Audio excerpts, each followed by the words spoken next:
अस्सलामुअलैकुम स्टूडेंट। तो स्टूडेंट कैसे हैं आप सब? उम्मीद है सब ठीक ठाक और खुशबाश होंगे। तो स्टूडेंट क्या आपने मेरी पिछली वीडियो देख ली? अगर नहीं देखी तो पहले उस वीडियो को देखें, फिर इस वीडियो को आकर देख लीजिएगा, क्योंकि पिछली वीडियो में मैंने आपको रिप्रोडक्शन की जो दो मेन टाइप्स हैं, एसेक्सुअल और सेक्सुअल रिप्रोडक्शन, उसमें काफ़ी डिटेल में डिफरेंस बताया था और उधर एक टर्म यूज हुई थी गैमीट। इसलिए इस वीडियो को समझने से पहले आप उस वीडियो को लाजमी देखें ताकि ये वाली वीडियो आपके लिए समझना आसान हो जाए। तो चलें बिना टाइम वेस्ट किए जल्दी से वीडियो को शुरू करते हैं। तो स्टूडेंट, जब मैंने पिछली वीडियो में आपको एसेक्सुअल और सेक्सुअल रिप्रोडक्शन के दरमियान डिफरेंस बताया था, तो उधर मैंने एक वर्ड बोला था, एक टर्म बोली थी गैमीट। तो वो क्या थी? तो स्टूडेंट, जो गमीट होते हैं वो मेल और फीमेल रिप्रोडक्टिव ऑर्गन्स को कहते हैं। ठीक है स्टूडेंट। अब जैसा कि आप सभी को पता है कि मेल रिप्रोडक्टिव ऑर्गन कौन सा है, तो स्टूडेंट जो मेल रिप्रोडक्टिव ऑर्गन है वो है टेस्टिस। क्या है? टेस्टिस। तो स्टूडेंट ये जो मेल रिप्रोडक्टिव ऑर्गन टेस्टिस है, इसका क्या काम है? तो स्टूडेंट इसके दो मेन काम हैं, दो मेन फंक्शंस हैं। सबसे पहले तो ये एक हार्मोन क्रिएट करता है, प्रोड्यूस करता है, जिसको हम टेस्टोस्टेरोन कहते हैं। टेस्टोस्टेरोन, ठीक है। प्लस इसको टेस्टोस्टेरोन कहते हैं। इसके अलावा जो टेस्टिस काम करता है वो क्या है? वो स्पर्म प्रोडक्शन करता है। ठीक है, क्या करता है? स्पर्म प्रोड्यूस करता है।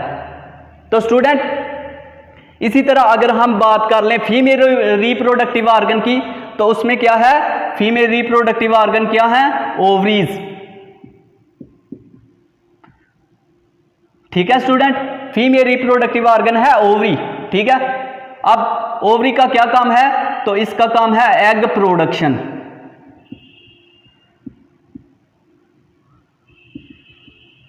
ठीक है स्टूडेंट। अब नंबर 1 पे तो ये डिफरेंस हो गया स्पर्म और एग में। नंबर 2 पे क्या इसमें डिफरेंस है? तो स्टूडेंट याद रखना है कि ये जो स्पर्म होते हैं ये मोटाइल होते हैं। क्या होते हैं? मोटाइल। ये मैं इसके ऊपर वीडियो भी लगा देता हूं, छोटा सा क्लिप, आप उसमें देख लीजिए कि किस तरीके से ये जो स्पर्म है ये मूव कर रहे हैं। ये मैं क्लिप आपको दिखा देता हूं ऊपर स्क्रीन के। तो स्टूडेंट साथ साथ आप ये देखें कि ये जो अगर स्पर्म मोटाइल है ना, तो एग जो है वो है नॉन मोटाइल। क्या है? नॉन मोटाइल, मतलब कि ये मूव नहीं कर सकता। अब स्टूडेंट मैंने कल अपने व्हाट्सएप ग्रुप में एक क्वेश्चन पूछा था एमडी-कैट टेस्ट के लिए कि during fertilization sperm fuse with, मतलब कि फर्टिलाइजेशन के दौरान जो स्पर्म है वो किसके साथ फ्यूज करता है? Number 1 ovary, number 2 oocyte, number 3 ovum और नंबर 4 पे था ऑल ऑफ दीज। तो स्टूडेंट काफ़ी स्टूडेंट्स ने आंसर दिए, लेकिन कुछ को स्टूडेंट्स को कंसेप्ट था, उन्होंने तो ठीक आंसर दिया, लेकिन ज़्यादातर जो थे उनको इसका कंसेप्ट नहीं था। इसलिए मैं इस वीडियो में उस एमसीक्यूज का आंसर भी आपको बताऊंगा। तो स्टूडेंट नेक्स्ट आपको बताने से पहले मैं आपको स्पर्म की जो इधर स्ट्रक्चर ड्रा की हुई है इसके बारे में थोड़ा सा आइडिया दे देता हूं। तो स्टूडेंट जो मेल रिप्रोडक्टिव ऑर्गन टेस्टिस है वो जो स्पर्म पैदा करते हैं उस स्पर्म की इस तरीके से स्ट्रक्चर होती है, मतलब कि उसमें एक तो हेड होता है और दूसरा होता है टेल। ठीक है। हेड जो है उसमें जो पार्ट्स हैं पहले उसको देख लें। तो स्टूडेंट हेड में ये जो रेड कलर में मैंने ड्रा की हुई है एक स्ट्रक्चर, इसको कहते हैं एक्रोसोमल वेजिकल। ठीक है स्टूडेंट। और इसके नीचे ये जो मोमबत्ती की रोशनी की तरह मैंने ब्लैक कलर में एक स्ट्रक्चर ड्रा की है, उसका नाम है न्यूक्लियस। इसका मतलब देखें, जाहिर बात है कि जब फीमेल और मेल रिप्रोडक्टिव ऑर्गन जो हैं वो उधर से एग पैदा करेगी फीमेल और इधर से स्पर्म पैदा होंगे, तो जाहिर बात है स्पर्म जो है वो मोटाइल है, वो मूव करेगा एग की तरफ। तो क्या होगा कि वो एक दूसरे से फ्यूज करेंगे, तो उसके बाद क्या पैदा करेंगे? जाइगोट।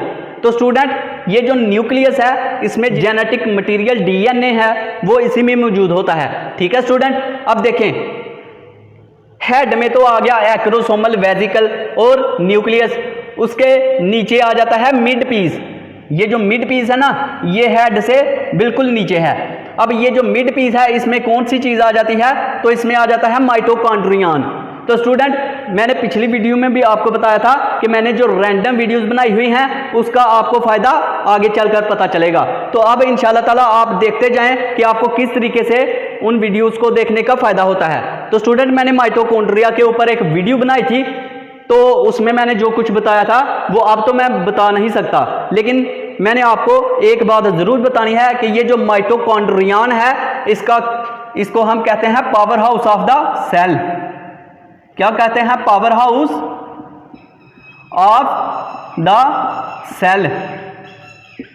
मतलब कि ये एनर्जी प्रोडक्शन करता है। ठीक है स्टूडेंट, इसका मतलब कि जो ये जो स्पर्म है ये जब एग की तरफ मूव करता है तो उसको जो एनर्जी मिलती है ये माइटोकॉन्ड्रिया देता है उसको। ठीक है, नंबर 2 पे टेल आ जाती है। इसकी ये लंबी सी दुम्ब है जिसको हम फ्लैजेला भी कहते हैं, फ्लैजेलम भी कह सकते हैं। ठीक है, अब ये जो फ्लैजेला है ये इसको मूव करने में मदद देती है। और नंबर 3 पे आ जाता है ये ब्लैक पॉइंटर में मैंने जो स्ट्रक्चर ड्रा की है इसको कहते हैं प्लाज्मा मेम्ब्रेन। ये भी मैंने आपको पीछे बताया हुआ है काफ़ी वीडियोस में। तो स्टूडेंट इस तरीके से जो स्पर्म की स्ट्रक्चर है ये आपको मैंने ड्रा करके बता दी है। तो स्टूडेंट ये जो स्पर्म है ये अपने फ्लैजेला की मदद से मूव करता है एग की तरफ, लेकिन कभी कभार ऐसा होता है कि जो स्पर्म होते हैं वो या तो डेड हो जाते हैं या अनहेल्दी होते हैं, या कुछ जो स्पर्म है वो हेल्दी होते हैं। इन सभी में क्या क्या डिफरेंस होता है, किस तरीके से पता चलता है कि ये जो स्पर्म है ये हेल्दी है, ये अनहेल्दी है, ये बिल्कुल डेड है, तो इसकी मैं आपको एक छोटा सा क्लिप जो है स्क्रीन के ऊपर शो कर देता हूं। आप देखें कि इसमें क्या क्या डिफरेंस आ रहा है अनहेल्दी और हेल्दी स्पर्म में। तो स्टूडेंट इधर भी मैं आपको इधर लिख के बता देता हूं कि नंबर 1 पे आ जाता है अगर हेल्दी की बात कर दी जाए, अगर हेल्दी स्पर्म की बात की जाए तो उसमें क्या होता है कि उसका हेड जो है वो राउंड होता है। ठीक है, मतलब गोल होता है। नंबर 2 पे क्या आ जाता है कि उसकी मूवमेंट। तो स्टूडेंट जो हेल्दी स्पर्म होता है उसकी मूवमेंट बहुत तेज होती है। ठीक है, उसी से पता चल जाता है कि उसकी मूवमेंट तेज है। नंबर 3 पे आ जाता है कि उसका जो हेड है वो लाजमी तौर पर उसमें मौजूद होगा। ठीक है, हेड इज प्रेजेंट। ठीक है स्टूडेंट, पहले में तो हेड राउंड होना चाहिए। ठीक है, और दूसरे पे उसकी मूवमेंट के लिहाज से पता चलता है कि यह हेल्दी है या अनहेल्दी। और नंबर 3 पे आ जाता है हेड इज प्रेजेंट, मतलब कि हेड लाजमी मौजूद होगा। लेकिन जो अनहेल्दी स्पर्म है उसमें इन्हीं चीज़ों का डिफरेंस होगा। अनहेल्दी में क्या होगा कि जो हेड है या तो वो बिल्कुल ही नहीं होगा। ठीक है, जाहिर बात है हेड में न्यूक्लियस मौजूद है। तो एक बात और याद रखनी है कि जब स्पर्म एग के साथ फ्यूज करता है तो ये अपने हेड की तरफ से उसमें फ्यूज करता है। ऐसा नहीं है कि ये अपनी टेल से उसमें फ्यूज होता है, बल्कि ये अपने हेड की तरफ से एग के साथ फ्यूज होता है। तो स्टूडेंट याद रखना है कि जो हेड है हेल्दी का वो राउंड होता है, लेकिन अनहेल्दी जो होता है या तो उसमें हेड होता ही नहीं, या अगर हो भी तो इस तरीके से लॉन्ग होता है, लंबा होता है। ठीक है स्टूडेंट, और दूसरी बात अगर अनहेल्दी की बात की जाए तो उसमें मूवमेंट का भी डिफरेंस आ जाता है। अनहेल्दी जो है वो बहुत आहिस्ता आहिस्ता मूव कर रहा होता है। ठीक है, ये भी आपको उस क्लिप में नजर आ रहा होगा।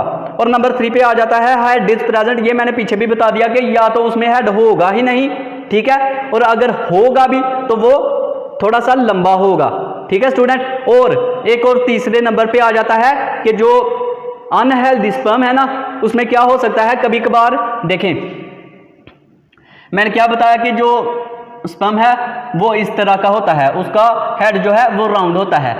अगर अनहेल्दी की बात कर ली जाए तो उसमें जो हेड है वो थोड़ा सा लंबा होगा।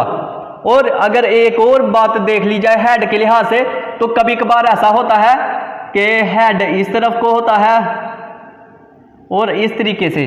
ठीक है, ये भी आपको उसमें नजर आ जाएगा। मतलब कि ऐसे लगता है कि ये बेंट हो चुका है, मुड़ चुका है, जैसे इसकी गर्दन ही टूट चुकी है। ठीक है, ये कुछ डिफरेंस थे हेल्दी और अनहेल्दी स्पर्म में, ये मैंने आपको क्लिप में भी दिखा दिया। तो स्टूडेंट अब आ जाते हैं ओवम और ओसाइट की तरफ। तो स्टूडेंट एक बात मैं आपको बता दूं कि ये जो ओवम एंड ओसाइट है इनको हम इंग्लिश टर्म में एग भी कहते हैं। तो अब आप पूछेंगे कि सर जब ओवम एंड ओसाइट दोनों एग ही होते हैं तो इनमें डिफरेंस क्या है। तो स्टूडेंट याद रखना है कि अगर पहले ओसाइट की बात कर ली जाए, ये जो ओसाइट है ना स्टूडेंट, ये है इमेच्योर,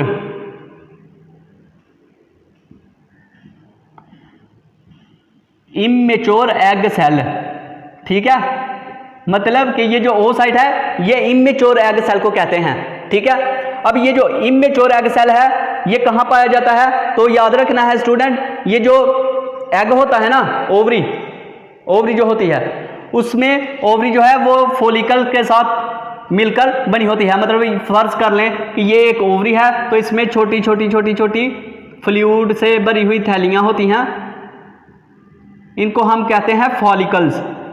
क्या कहते हैं, फॉलिकल्स, ठीक है। अब ये जो फॉलिकल्स है ना इनमें ओसाइट पाया जाता है, ठीक है। लेट्स सपोज कि ये छोटे छोटे से जो मैंने नुक्ते ड्रा किए हैं, इसको आपने समझ लेना है कि ये क्या है, ये है ओसाइट।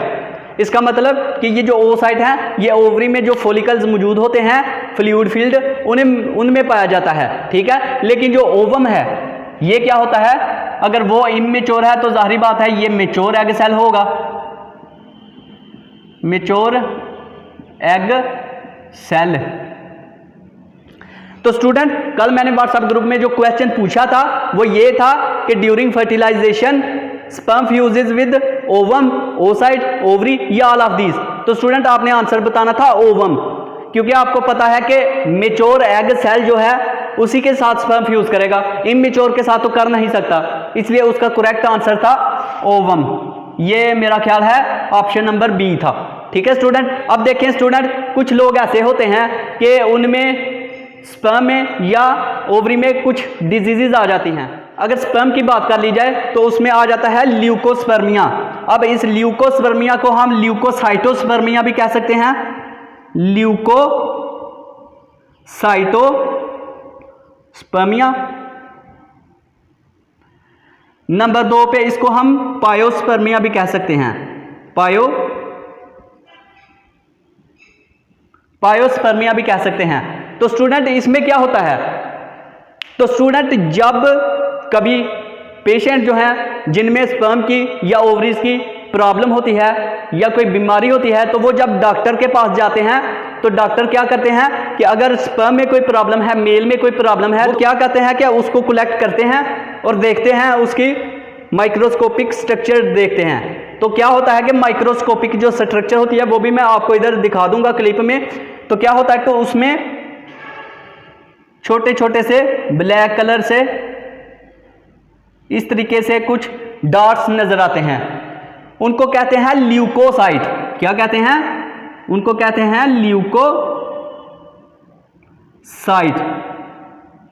ल्यूकोसाइट, या इसको हम व्हाइट ब्लड सेल भी कहते हैं, WBCS, व्हाइट ब्लड सेल्स। तो स्टूडेंट क्या होता है कि ये जो व्हाइट ब्लड सेल है ना ये उसमें नजर आने लग जाते हैं जब ये स्पर्म के अंदर मौजूद हो, ठीक है। तो क्या होता है, ल्यूकोसाइटोस्पर्मिया हो जाता है। इससे क्या होता है, इससे नुकसान ये हो सकता है कि स्पर्म जो है वो या तो डेड हो जाएंगे या कमज़ोर हो जाएंगे, और कभी कभार अगर इसको ट्रीट ना किया जाए तो इसका सबसे ज़्यादा और सबसे बड़ा जो नुकसान है वो ये हो सकता है कि जो इंसान मेल है ना उसकी जो टेस्टिस हैं वो भी ख़राब हो सकती हैं, उनमें भी कोई बहुत बड़ा डिफेक्ट आ सकता है। और अगर अब ओवरी की प्रॉब्लम्स की बात कर ली जाए तो कुछ फीमेल में ऐसा होता है कि उनकी ओवरीज में कोई ना कोई प्रॉब्लम होती है। तो मेन जो कॉमन प्रॉब्लम्स है ओवरी की उनमें आ जाती है ovary cancer, ovarian cancer. Number 2 पे आ जाता है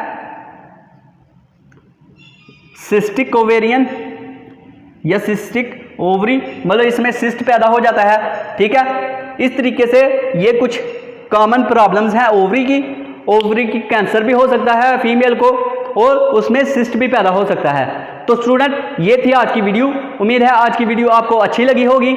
अगर आज की वीडियो आपको अच्छी लगी तो इस वीडियो को लाइक करें, दूसरों तक शेयर करें और मेरे चैनल को सब्सक्राइब करें ताकि आने वाली हर वीडियो की नोटिफिकेशन आप तक आसानी से पहुंच सके। तो अब मुझे दीजिए इजाज़त, अल्लाह हाफिज़।